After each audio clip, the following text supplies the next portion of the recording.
சம்சாரம் வந்து அன்னைக்கு வளசரவாக்க ஏதோ போலீஸ் ஸ்டேஷன்ல வந்து கொள்ளையிலோ இல்லாத பெருசா போய் பார்த்துட்டாரு இவருக்குன்னு ஆள் கிடைச்சது பாருங்க. அது உண்மையிலேயே வந்து அந்த அம்மா சாதாரணமா சொல்லிடுச்சு. அது பின்னாடி இருக்கக்கூடிய அர்த்தங்கள் பார்த்தீங்கன்னா, என் புருஷன் என்ன தப்பு பண்ணாலுமே அதுக்கு நான் சப்போர்ட்டுங்கிற மாதிரியான அர்த்தம். ரெண்டாவது இன்னொரு விஷயத்துல பாத்தீங்கன்னா, உன் ஸ்டேட்டஸுக்கும் உன் அழகுக்கும் போய் அவளா நம்ம வீட்டுலயே நிறைய இருக்குது அப்படிங்கிற மாதிரியான மீனிங். ஆனா என்ன அசால்ட்டா அந்த அம்மா சொல்லிடுச்சு. அப்ப இன்னைய வரைக்குமே அந்த பொண்ணு அங்க அழுதுட்டு தான் இருக்குது. பானுமதியோட பர்சனல் லைஃப் எப்படி, எங்க அப்பா வந்து பானுமதினா உயிரே விட்டுருவார் அந்த காலத்துல அப்படின்னு சொன்னா அந்த அம்மாவை பத்தி இப்ப என்ன சொல்ல முடியும்? அறிஞர் அண்ணாதுரை இப்ப உட்காந்துட்டு இருக்காரு திருவாளர் விஜய் அவர்கள் சிஎம். அந்த சீட்ல உட்கார்ந்து இருந்த ஒருத்தர் தமிழகத்துல மிகப்பெரிய திராவிடத்துல மிகப்பெரிய ஃபர்ஸ்ட் சிஎம் ஆனவர், திராவிட கட்சியிலிருந்து ஃபர்ஸ்ட் சிஎம் ஆனவர் சி என் அண்ணாதுரை. இவருக்கு அசம்பிளியில கேட்கப்படுது. இன்னைக்கு திருஷான்ற ஒரு கதாபாத்திரம் எப்படி அசம்பிளியில் அப்பப்போ அடிபட்டுக்கிட்டே இருக்குது, 2 கட்சி 3 கட்சிக்காரங்க கிட்ட டெய்லி ஏதோ ஒரு வகையில் அந்த அம்மா பேர் ப்ரொனவுன்ஸ் பண்ணப்பட்டுக்கிட்டே இருக்கோ, அந்த மாதிரி அசம்பிளியில ஓப்பனாக கேட்கப்பட்டது சி என் அண்ணாதுரை கிட்ட. உங்களுக்கும் பத்மினிக்கும் என்ன பிரச்சனை, அப்பப்ப உங்க கார் சிஎம் கார் வந்து பத்மினி வீட்டை கிராஸ் ஆகுது பண்றதெல்லாம் பண்ணிட்டே இருக்கு. ஒரு நாள் எனக்கு டைம் வரும், நான் உன்னை கையும் களவுமா பிடிப்பேன், அன்னைக்கு அதை மீடியாவுக்கு எக்ஸ்போஸ் பண்ணுவோம் அந்த வீடியோவை அப்படின்னு ஒரு சேலஞ்சு பண்ணியிருந்தா. இன்னைக்கு நிறைய டிடெக்டிவ் ஏஜென்சிஸ் இருக்கு. இவங்க 2 இப்போ சிஎம் இருக்கிறோம் அந்த புரோட்டோகாலை மிஞ்செல்லாம் ஒன்றும் வெளியே பெருசாக போக முடியாது. ஆனால் அதையும் தாண்டி சில அரசியல் தலைவர்கள் வெளிநாட்டுக்கு போயிட்டு சொகுசு கொண்டாடுற மாதிரி எங்கேயாவது ஒரு வெளிநாட்டில் இவங்க 2 பேர் சந்திச்சாங்க. வீடியோ எடுத்து இப்போ ஃபிளாஷ் பண்ணா என்ன ஆகும்? மக்கள் அப்பவும் அண்ணா நீ நல்லா இருக்கண்ணா, உனக்கும் திருச்சாக்கும் ஜோடி போர்த்த நல்லா இருக்கண்ணா அப்படின்னு இந்த அணில் கும்பல் எவ்வளவு நாள் தான் கை தட்டிட்டு இருப்பாங்க. எதிர்கட்சிகள் எவ்வளவு நாள் தான் சும்மா இருக்கும்? சாதாரணமா வந்து நீங்க அந்த உதயநிதி சாரை கைது பண்ணதே வந்து உன்னுடைய கொள்கைகளை நிறைவேற்றல, இல்ல நீங்க கடந்த ஆண்டுல வந்து இந்த 5 ஆண்டு காலங்களில் இவ்வளவு ஊழல் பண்ணிருக்கீங்க, எஸ்பெஷலி உன்னுடைய காதலிக்கு நீ ஒண்ணு பண்ணதா சொல்றாங்க இல்லையா, அந்த ரேஸ் நடத்தினது அதுல இவ்வளவு ஊழல் பண்ணிருக்கிற. இதே ஸ்போர்ட்ஸ்ல அந்த செஸ் நடத்தினதுல, செஸ் ஒரு பெரிய ஏசியா செஸ் நடந்தது, ஊர் ஃபுல்லா சென்னையில் இருக்கிற எல்லா வாழையும் செஸ் போர்டு ஆக்கி மகாபலிபுரத்துல ஏதோ பெரிய அமக்கள் எல்லாம் பண்ணி ஒரு செஸ் போர்டு நடந்தது. இந்த 2 விஷயத்துல நடந்த பண ஊழல், இதை மட்டுமாவது நீ எடுத்து ஒரு கேஸா போட்டு உதயநிதியை உள்ள தள்ளி இருந்தீங்கன்னா you R A general administrator. நீ நடிகனா இருந்து அரசியல்வாதியை மாறிட்டேங்கிற ஒரு காரணத்தை ஒத்துக்கலாம். ஆனா நீங்க பண்ணது என்ன அரெஸ்ட்? தண்ணி வராத ஒரு சிலேடையா பேசுறது. இந்த சிலேடையா பேசுறதுங்கிறது ஒரு டசன் மேட்டர். இன்னைக்கு அதே தான். இன்னைக்கு ஏதாவது வித்தியாசம் இருக்குதா? திருஷாக்கும் விஜய்க்கும் பேசக்கூடிய விஷயம் அன்னைக்கே கேட்கப்பட்டது. ஆனா அவர் ரொம்ப ஹானஸ்டா அதை மறைக்கவும் இல்லை, இவர் மாதிரி பேசாமல்லாம் இல்லை. அவர் ஓப்பனா பேசினார். அவள் படிதாண்டா பற்றி நீமல்ல, நான் முற்றும் துறந்த முனிவனும் அல்ல. முடிஞ்சு போச்சு. எம்ஜிஆருக்கு இது நடந்தது, கலைஞருக்கு இது நடந்தது. கலைஞருக்கு என்ன சொல்ல போனா ஒரு பத்திரிகையாளர் போய் கேட்கிறாரு இந்த இப்ப இருக்கக்கூடிய திருமதி கனிமொழியை பத்தி. இந்த மாதிரி கோஷா ஆஸ்பத்திரியில ஒரு பெண் குழந்தை பிறந்திருக்கு, அந்த பெண் குழந்தையோட அம்மா வந்து சோ ராஜாத்தி அம்மா, அப்பா வந்து கருணாநிதினு இருக்குது, அது யாரு அப்படின்னு தெரியாதுங்கிறாரு. முதல் 2 வாரம் தெரியாதுங்கிற பதிலே கண்டினியூ ஆயிட்டு இருக்குது மீடியாவில். அதுக்கப்புறம் ஒரு ஸ்டேஜில் அது கார்னர் பட்டப்பட்ட போது கனிமொழி என் மகள் என்னுடைய துணைவியார் அப்படின்னு ஏதோ ஒன்று சொல்லி மேனேஜ் பண்ணிக்கிட்டார். அது எக்ஸாக்டா அந்த வரி தெரியல, அவர் அடுக்கு மொழியில பேசுவாரு, ஏதோ ஒன்று சொல்லிக்கிட்டார். அப்ப அந்த துணைவியார் மனைவியாருங்கிறதுல அவர் பிரிச்சது தான். அந்த காலத்துல அதுக்கு கனிமொழியோட அப்பா வந்து இவர், பட் அம்மா வேற, ஆனா துணைவியார் மனைவியார் இப்படி வச்சுக்கிட்டாங்க. ஒரு காலகட்டத்துக்கு அப்புறம் அதெல்லாம் வந்து சமரசம் ஆனதுக்கு அப்புறம் மார்னிங் இந்த வீட்டுல இருந்து புறப்படுவாராம், லஞ்சுக்கு இந்த வீட்டுக்கு வருவாராம். இங்கேயும் அந்த பாதுகாப்பு புரோட்டோகால் ஃபுல்லா இருக்கும், இந்த வீட்லயும் புரோட்டோகால் பாதுகாப்பு ஃபுல்லா இருக்கும். அப்ப மக்களுக்கு வந்து 2 கொண்டு. அப்ப அந்த கட்சியிலிருந்து வரக்கூடிய எல்லாருக்கும் எப்படி இருக்கும்? அந்த கட்சியில் ஒட்டு மொத்தத்துக்கு திராவிட கட்சியே. எனக்கு திராவிட கட்சி மேல பற்றும் கிடையாது, பாசமும் கிடையாது, எதிர்ப்பும் கிடையாது. ஆனா அந்த திராவிட சித்தாந்தம் வந்தாலே ஒரு பொண்டாட்டிக்கு 2 பொண்டாட்டி, 2 பொண்டாட்டிக்கு 3 பொண்டாட்டி, அன்அபிஷியல் அபிஷியல் இது இல்லாம இன்னும் தெரியாம சிலதெல்லாம் இந்த வாரத்துக்கு ஹிட் அண்ட் ரன் இந்த மாதிரி விஷயங்கள்லாம் நிறைய இருந்திருக்குது. அப்ப இந்த சினிமாவில் மட்டும்தான் இருக்குதா? அரசியல்லையும் இருந்திருக்கு. இல்ல அதை மாறி இருக்குது, அது பெருசா மீடியாவில் ஃபோக்கஸ் ஆகல. ஆனா பேசணும்னா நிறைய பேசலாம், பட் அது அப்ப பேசப்பட்டதுதான். இதை விட ஹராஸ்மெண்ட்லாம் இருக்குது. இவங்களாவது வந்து இவர் கையில காலில் விழுந்து கரெக்ட் பண்ணியிருக்காரு, யாரு, திருவாளர் உதயநிதி ஸ்டாலின். அது முடியல, மறுக்குது அந்த பொண்ணுன்னும் போது இவர் போய் பால்டாயில் குடிச்சிட்டாருன்றாங்க. ஆனா அவர் வந்து லயோலா படிச்சப்ப ஹராஸ்மெண்ட்லாம் பண்ணியிருக்காரு. பாத்திமா பாபுவோட கேஸ் எல்லாம் எடுத்தீங்கன்னா அது பெருசா லென்த்திக்கு போயிட்டே இருக்கும். அப்பெல்லாம் பேசப்பட்டது. அதுக்கப்புறம் மீடியாவை மறந்துருச்சு. மக்கள் அதை பத்தி அதிமுக காரன் பேசியிருந்தா திமுக காரன் இன்னும் நிறைய வெளியே வரும், திமுக காரன் பேசியிருந்தா அதிமுக காரன் நிறைய வரும். ஆனா அதிமுகங்கிறது திமுக வந்து போனது தானே. ஆனா அவங்க ஸ்டாலினோட அந்த சப்ஜெக்ட்ல பெருசா கை வைக்கல. அப்ப இருந்தது 2 கட்சி தான் மேஜர் ஆகும். காங்கிரஸ் விட்டுருங்க, அது காங்கிரஸ் வந்து தனி. அது காங்கிரஸ் அதிமுக உருவாக்கும், அதிமுக மேல குதிரை ஏறும், திருப்பி திமுக மேல குதிரை ஏறும், எலெக்ஷன் மாறிட்டே இருப்பாங்க. கம்யூனிஸ்ட் பீப்புள் அப்போ ஓரளவு ஸ்ட்ராங்கா இருந்தாங்க தமிழ்நாட்டில். பட் கம்யூனிஸ்ட் இந்த மாதிரி விஷயத்துக்கு சில்லற விஷயத்துல அது அவன் பர்சனல், என்னவோ பண்ணிட்டு போறான். இங்க நாட்டு மக்களுக்கு போடக்கூடிய திட்டங்கள்ல என்ன பிரச்சனையா இருக்கு, மக்கள் எவ்வளவு சந்தோஷமா இருக்காங்கிறத கம்யூனிஸ்ட் ஃபாலோ பண்ணுவோம். காங்கிரஸ் வந்து இதெல்லாம் லோக்கல் பாலிடிக்ஸ், இதெல்லாம் விட்டு இதெல்லாம் நம்ம கேட்கவே கூடாது, கேட்டா நாளைக்கு கூட்டணியில பிரச்சனை வரும். அப்ப இருந்த பஞ்சாயத்து என்னன்னா இந்த சகோதரர்கள் பஞ்சாயத்து மாதிரி அங்காளி பங்காளி சண்டை தான். திமுக இருந்து போன அதிமுக, அதிமுக இருந்து திருப்பி திமுக வந்தவன், இவங்க தான் மாறி மாறி பேசிட்டு இருப்பாங்க. அப்ப இப்ப விஜயோட மேட்டருங்கிறது தனியா நிக்குது. இப்ப விஜய்ங்கிறது ஒரு புது கட்சி தானே. இப்ப சீமானோட கட்சி நீங்க எடுத்து பாருங்க, அவரு பின்னாடி இதே மாதிரி நிறைய ப்ரொஃபைல் வச்சிருக்காருல்ல, பெரிய ப்ரொஃபைல்லாம் வச்சிருக்காரு. அவர் அது பூரறிஞ்சு பகிரங்கமான ப்ரொஃபைல்லாம் வச்சிருக்காரு. அவங்க சம்சாரம் வந்து அன்னைக்கு வளசரவாக்க ஏதோ போலீஸ் ஸ்டேஷன்ல வந்து நம்ம கொள்ளையிலன்னா நம்ம கொல்லைப்புறத்துலயோ நம்ம கொள்ளையிலயோ இல்லாத பெருசா போய் பார்த்துட்டாரு இவருக்குன்னு ஆள் கிடைச்சது பாருங்க. அது உண்மையிலேயே வந்து அந்த அம்மா சாதாரணமா சொல்லிடுச்சு. அது பின்னாடி இருக்கக்கூடிய அர்த்தங்கள் பார்த்தீங்கன்னா, என் புருஷன் என்ன தப்பு பண்ணாலுமே அதுக்கு நான் சப்போர்ட்டுங்கிற மாதிரியான அர்த்தம். ரெண்டாவது இன்னொரு விஷயத்துல பாத்தீங்கன்னா, உன் ஸ்டேட்டஸுக்கும் உன் அழகுக்கும் போய் அவளா நம்ம வீட்டுலயே நிறைய இருக்குது அப்படிங்கிற மாதிரியான மீனிங். ஆனா என்ன அசால்ட்டா அந்த அம்மா சொல்லிடுச்சு. அப்ப இன்னைய வரைக்குமே அந்த பொண்ணு அங்க அழுதுட்டு தான் இருக்குது. காசு கொடுக்குறாங்க, காசு கொடுக்கல, சர்வேலுக்கு செட்டில் பண்றாங்க, அதெல்லாம் வேற விஷயம். பட் அது பாதிக்கப்பட்டது தானே. பாதிக்கப்பட்டது மட்டுமல்ல, நடு ரோட்டுக்கு வந்த வரைக்கும் சண்டை போட்டுச்சு. இவரும் நடு ரோடு வரைக்கும் சண்டை போட்டாரு. இப்ப இவர் எப்படி திருவாளர் விஜய் வந்து அது என் பிரச்சனை, அது என் கல்யாணம், என் பிரச்சனை, அதெல்லாம் அது ஒரு இல்லை, அதை ஃபீல் பண்ணாதீங்கன்னா அந்த லெவலுக்கு தான் சீமான். ஏர்போர்ட்ல போய் நின்று இந்த பாருங்க, ஏதாவது உருப்படியா கேள்வி கேளுங்க, மக்களை பத்தி கேள்வி கேளுங்க, அந்த விஷயத்தையே திருப்பி திருப்பி பிடிச்சிட்டு தொங்காதீங்க. இவனுக்கு என்ன பிரச்சனைனா, அந்த அம்மா அங்கிருந்து ஒரு வீடியோ போட்டுச்சுன்னா உடனே அவன் தான் கேட்பான். இவர் சீமானே ஒரு டைம் அது வந்து யூஸ்லெஸ் விஷயம், அந்த விஷயத்தை திருப்பி கேட்காதீங்க. அப்ப அரசியல்லையும் இந்த மாதிரி தொடர்புகள் இருக்குது, சினிமாவிலையும் இந்த மாதிரியான தொடர்புகள் இருக்குது. இந்த ரெண்டு இண்டஸ்ட்ரி தான் கிட்டத்தட்ட இந்தியாவினுடைய பெரிய இண்டஸ்ட்ரி, மக்கள் வாட்ச் பண்ணக்கூடிய இண்டஸ்ட்ரி. ஆனா இங்க நீங்க குற்றம்னு சொல்லக்கூடியதோ இல்ல இதெல்லாம் நிகழ்கிறதேன்னு சொன்னாலுமே இது எல்லாமே வந்து மற்ற ஐடி செக்டார்லயும் இருக்குது. சாதாரண ஜவுளி கடை, இன்னைக்கு டி நகர்ல பாண்டி பஜார்ல இருக்கக்கூடிய ஜவுளி கடை நகை கடையில போய் பாருங்க, 4 பெண்கள் 4 ஆண்கள் வேலை செய்யற இடத்துல அவங்களுக்கு எங்கேயாவது மேன்ஷன் எடுத்து கொடுத்துருப்பாங்க. ஊர்ல இருந்து வந்திருக்கும் பாவம், ஒரு 10ஆம் கிளாஸ் படிச்சுட்டு இங்க ஒரு 12,000 5,000 சம்பளத்துக்கு தனித்தனி ஹாஸ்டல் வச்சிருந்தாலும் இங்க இருந்து இவங்க ஹாஸ்டலுக்கு போற வழியில ஏதோ ஒன்று நடக்கத்தான் செய்யுது, அவங்களுக்குள்ள உறவுகள் தொடரதான் செய்யுது. பட் அதை நீங்க எந்த வகையில் நம்ம எடுத்துக்க முடியாது. மீடியா சொல்லி இதே இப்ப பாண்டி பஜார்ல இருக்கக்கூடிய ஏதோ ஒரு ஜவுளி கடையில இந்த மாதிரி ஒரு காதல் நடக்குதுன்னா ஏதாவது பத்திரிக்காரன் எழுதுவானா? மீடியா கவனிக்குமா? அவங்க அவனும் லவ் பண்ணிட்டு போறாங்க, ராத்திரி 12:30 மணிக்கு எங்கேயோ ஒரு பார்க் நட்டு ஓரம் கட்டி நின்று பேசிட்டு இருப்பான், அதை எவனாவது பார்ப்பானா? ஆனா அது ஒரு நடிகையோட காருன்னு வச்சுக்க, ஒரு நடிகனோட காருன்னு வச்சுக்க, உடனே நிற்பான், எப்படியாவது வீடியோ எடுக்கணும்னு பார்ப்பான், அதை பத்தி நாளை காலைல கிசு கிசு எழுதணும்னு பார்ப்பான்.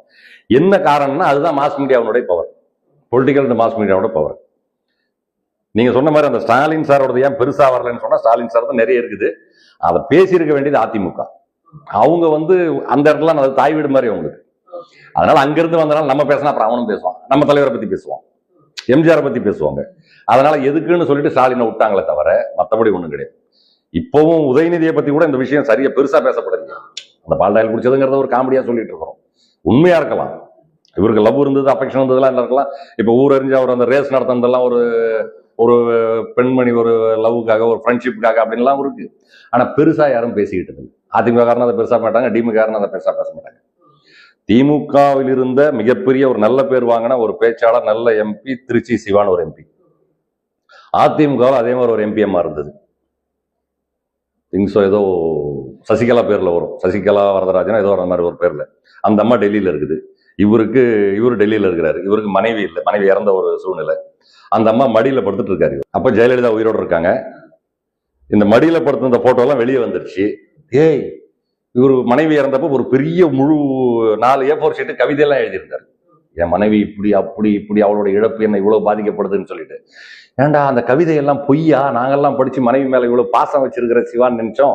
கடைசியில் அங்க என்ன அந்த சசிகலா, புஷ்பா சசிகலாவோ ஏதோ அந்த அம்மா பேர், பட்டம் வர ஞாபகத்துக்கு வரல, அங்க போய் கொஞ்சிட்டு இருக்கிறியான்னு எல்லாம் பேசினாங்க. ஆனா திமுக என்ன கூட்டு சொல்லி, இதெல்லாம் ஊர் தெரியுற மாதிரியா பண்றது, இதெல்லாம் சகஜம், பட் இது போய் அசிங்கம் பண்ணிட்டேன். இதனுடைய உச்சகட்டம் என்ன நடந்திருக்குது, அவங்களுக்குள்ள இடையில ஏதோ ஒரு பிரிவினை வந்து ஏர்போர்ட்ல பப்ளிக்ல அந்த அம்மா அரைஞ்சிருக்கு. இந்த நியூஸ் உடனடியா வந்துருச்சு தமிழ்நாட்டுக்கு. ஆனால் உண்மையிலே அந்த இடத்துல வந்து ஜெயலலிதாங்கிறவங்க மாண்புமிகு ஜெயலலிதா தான். என்னதான் இருந்தாலும் அது எதிர்கட்சியா இருந்தாலும் அடிச்சிட்டியா சந்தோஷம் அப்படின்னு அந்த அம்மா சொல்லுது. உடனே கட்சியை விட்டு தூக்குச்சு. என்னதான் இருந்தாலும் எதிர்கட்சியில ஒரு ஆம்பளை, அதுவும் ரொம்ப மரியாதைக்குரிய ஒரு மனிதன், மற்ற திமுக காரங்க மாதிரி அந்த ஆள் இல்லை, அந்த ஆள் கொஞ்சம் ஜென்யூனான ஆள் அப்படின்னு உடனே கட்சி விட்டு நிற்குச்சு. அந்த லெவலுக்கு அந்த அம்மா வந்து எதிர்கட்சி மேலேயும் ஒரு மதிப்பு வச்சிருந்தது. இந்த உறவுகள் உங்களுக்கு என்னவோ இருந்துட்டு போங்க, ஆனா அதை வீட்டுக்குள்ள வச்சுக்கணும். அதை எடுத்து பப்ளிக் கிட்ட காமிக்கணும், பப்ளிக் கிட்ட திரும்பி ஓட்டுவாங்க. அதெல்லாம் பண்ணிட்டே இரு. ஒரு நாள் எனக்கு டைம் வரும், நான் உன்னை கையும் களவுமா பிடிப்பேன், அன்னைக்கு அதை மீடியாவுக்கு எக்ஸ்போஸ் பண்ணுவோம் அந்த வீடியோவை அப்படின்னு ஒரு சேலஞ்சு பண்ணியிருந்தா. இன்னைக்கு நிறைய டிடெக்டிவ் ஏஜென்சிஸ் இருக்கு. இவங்க ரெண்டு, இப்ப சிஎம் இருக்கிறவங்க அந்த புரோட்டோகால மிஞ்செல்லாம் ஒன்றும் வெளியே பெருசா போக முடியாது. ஆனா அதையும் தாண்டி சில அரசியல் தலைவர்கள் வெளிநாட்டுக்கு போயிட்டு சொகுசு கொண்டாடுற மாதிரி எங்கேயாவது ஒரு வெளிநாட்டுல இவங்க ரெண்டு பேரும் சந்திச்சாங்க, வீடியோ எடுத்து இப்ப பிளாஷ் பண்ணா என்ன ஆகும்? மக்கள் அப்பவும் அண்ணா நீ நல்லா இருக்கண்ணா, உனக்கும் திருச்சாக்கும் ஜோடி பொறுத்த நல்லா இருக்கண்ணா அப்படின்னு இந்த அணில் கும்பல் எவ்வளவு நாள் தான் கை தட்டிட்டு இருப்பாங்க? எதிர்கட்சிகள் எவ்வளவு நாள் தான் சும்மா இருக்கும்? சாதாரணமா நீங்க அந்த உதயநிதி சாரை கைது பண்ணதே உன்னுடைய கொள்கைகளை நிறைவேற்றல, இல்ல நீங்க கடந்த ஆண்டுல இந்த 5 ஆண்டு காலங்களில் இவ்வளவு ஊழல் பண்ணிருக்கீங்க, எஸ்பெஷலி உன்னுடைய காதலிக்கு நீ ஒண்ணு பண்ணதா சொல்றாங்க இல்லையா, அந்த ரேஸ் நடத்தினது, அதுல இவ்வளவு ஊழல் பண்ணிருக்கிற. இதே ஸ்போர்ட்ஸ்ல அந்த செஸ் நடத்தினதுல, செஸ் ஒரு பெரிய ஏசியா செஸ் நடந்தது, ஊர் ஃபுல்லா சென்னையில் இருக்கிற எல்லா வாலையும் செஸ் போர்டு ஆக்கி மகாபலிபுரத்துல ஏதோ பெரிய அமக்கள் எல்லாம் பண்ணி ஒரு செஸ் போர்டு நடந்தது. இந்த 2 விஷயத்துல நடந்த பண ஊழல், இதை மட்டுமாவது நீ எடுத்து ஒரு கேஸா போட்டு உதயநிதியை உள்ள தள்ளி இருந்தீங்கன்னா you R A general administrator. நீ நடிகனா இருந்து அரசியல்வாதியை மாறிட்டேங்கிற ஒரு காரணத்தை ஒத்துக்கலாம். ஆனா நீங்க பண்ணது என்ன அரெஸ்ட்?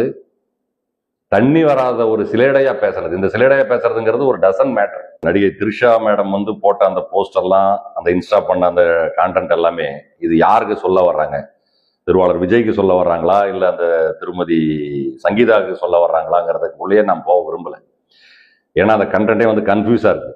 இவங்க போய் பணம் சம்பாதிச்சு நிம்மதியை தேடு அப்படிங்கிறாங்க. பணம் சம்பாதிக்க வேண்டிய வயசுல அவங்க கிடையாது.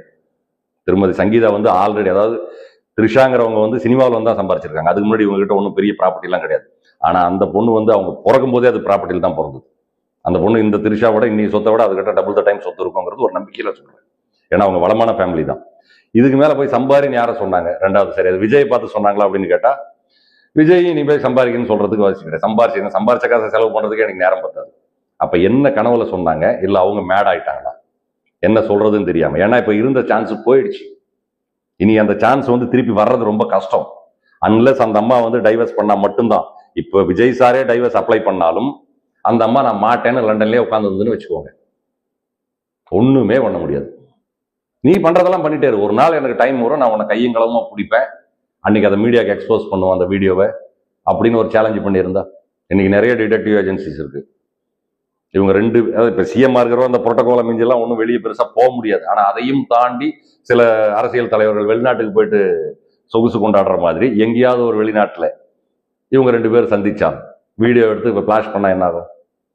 மக்கள் அப்பவும் அண்ணா நீ நல்லா இருக்கண்ணா, உனக்கும் திருச்சாக்கும் ஜோடி பொறுத்த நல்லா இருக்கண்ணா அப்படின்னு இந்த அணில் கும்பல் எவ்வளவு நாள் தான் கை தட்டிட்டு இருப்பாங்க? எதிர்கட்சிகள் எவ்வளவு நாள் தான் சும்மா இருக்கும்? சாதாரணமா நீங்க அந்த உதயநிதி சாரை கைது பண்ணதே உன்னுடைய கொள்கைகளை நிறைவேற்றல, இல்ல நீங்க கடந்த ஆண்டுல இந்த 5 ஆண்டு காலங்களில் இவ்வளவு ஊழல் பண்ணிருக்கீங்க, எஸ்பெஷலி உன்னுடைய காதலிக்கு நீ ஒண்ணு பண்ணதா சொல்றாங்க இல்லையா, அந்த ரேஸ் நடத்தினது, அதுல இவ்வளவு ஊழல் பண்ணிருக்கிற.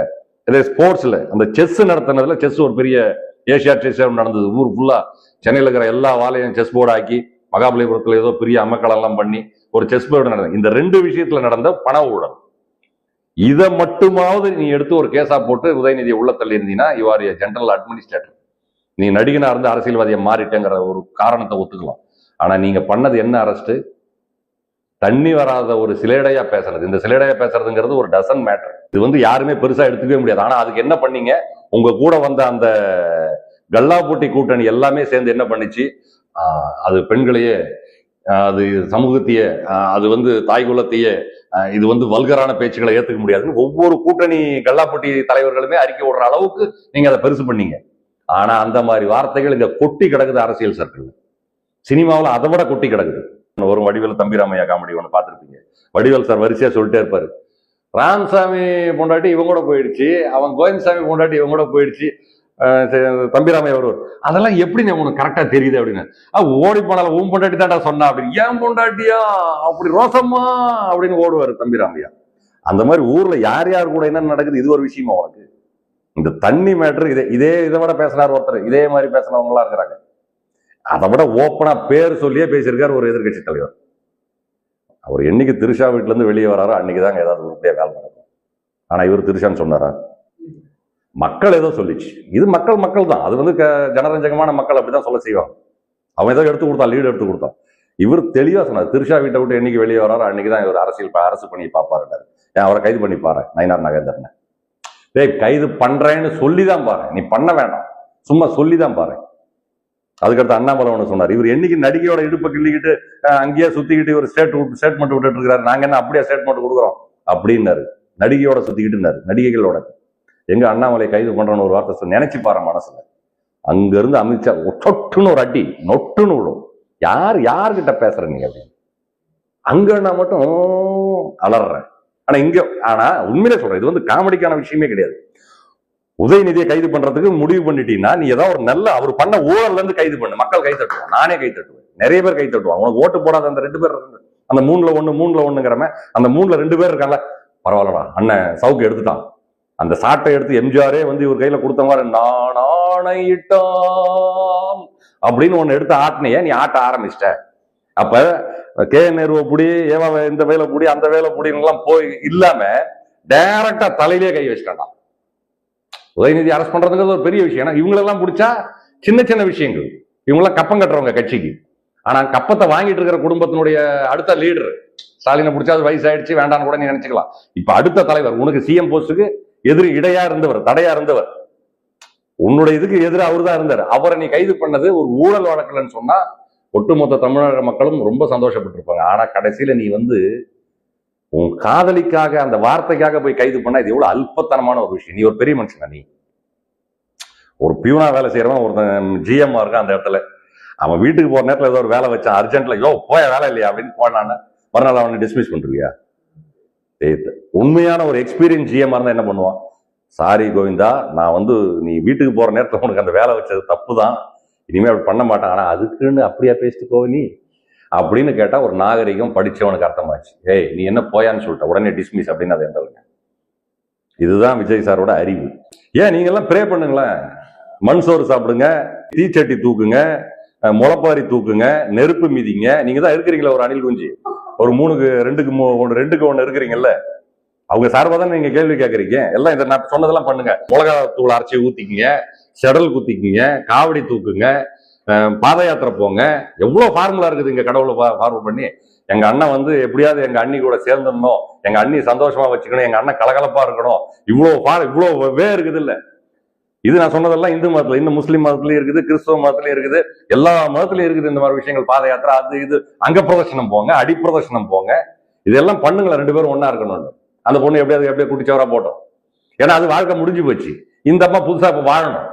அந்த அம்மா கல்யாணம் பண்ணி ஒரு குடும்பஸ்திரியா இருந்து 2 குழந்தைகளை பெற்று வளர்த்து அதெல்லாம் பெரிய ஆள் ஆயிடுச்சு. இப்ப இவங்களும் அந்த வேலையை பண்ண வேணாமா? இவங்களுக்கு அது பெண்டிங் நிக்குது இல்ல. திருமணம்ங்கிறது ஒண்ணு அபிஷியலா நடக்கல, பிள்ளை பெத்துக்கிறதுங்க அந்த தாய்மைங்கிறத இன்னும் அனுபவிச்சு பார்க்கல, அதெல்லாம் இவங்களும் அனுபவிச்சு பார்க்கணும்ல. அதனால நீங்க எல்லாம் என்ன பண்றீங்க, நாள்ல இருந்து இந்த நெருப்பு மீதிங்க, காவடி தூக்குங்க, செடல் குத்திக்கோங்க, தேர் இடுங்க, அங்க பிரதர்ஷனம் போங்க, அடிப்பிரதர்ஷனம் போங்க, மண்சோறு தின்னுங்க, தலையில தேங்காய் உடைப்பாங்க அந்த ஈரோடு சைட்ல, ஏதோ அதுக்கு வேண்டிக்குங்க, மஞ்சள் துணி வேண்டிக்குங்க, சிகப்பு துணி வேண்டிங்க, அந்த தங்கச்சிங்களுக்கு ஏதாவது எடுத்து கொடுக்குறது, அண்ணனுக்கு அந்த மாதிரி அண்ணனுங்களுக்கு ஏதாவது எடுத்து கொடுங்க, தங்கச்சிங்க அண்ணனுக்கு எடுத்து கொடுங்க ட்ரெஸ், அண்ணனுக்கு தங்கச்சிக்கு எடுத்து கொடு ட்ரெஸ், பொங்கல் வைங்க, எல்லாம் பண்ணுங்கம்மா. யார் வேணான்னது உங்களை? எங்க அண்ணனும் எங்க அண்ணியும் சிறப்பா வாழணும். இப்ப எத்தனை பேர் சொல்றாங்க அந்த 2500 ரூபாய் பத்தி எனக்கு கவலையே இல்லைண்ணா, நீ சந்தோஷமா இருந்தா போதும்னா, கரண்ட் பில் இப்படி வருது, ஆனா அதெல்லாம் விடுண்ணா, அவங்க எல்லாம் காழ்ப்புணர்ச்சியில பேசுறாங்கண்ணா, நீங்க நிம்மதியா இருங்கண்ணா, அவங்க நிம்மதியை கெடுத்துருவாங்க போல இருக்குதுண்ணா அப்படின்னு மேடு மாதிரி பேசிட்டு இருக்குதுங்களா ஒரு கும்பல். அதுங்களை என்ன பண்ண முடியும்? அப்ப அந்த கும்பலுக்கு இப்ப த்ரிஷா கூட அவர் வாழ்ந்தே ஆகணும். நாங்க மட்டும் வேணாம்னு சொல்லப்ப நீங்க 2 பேர் வாழுங்க. இந்த கவுண்டமணி சொல்ற மாதிரி அந்த பக்கம் போய் இந்த உங்களுக்குள்ள ஒரு சீன்னு வரு, இந்த வடிவேலு கரகாட்டக்காரங்க, அந்த மாதிரி வாழ வைங்க.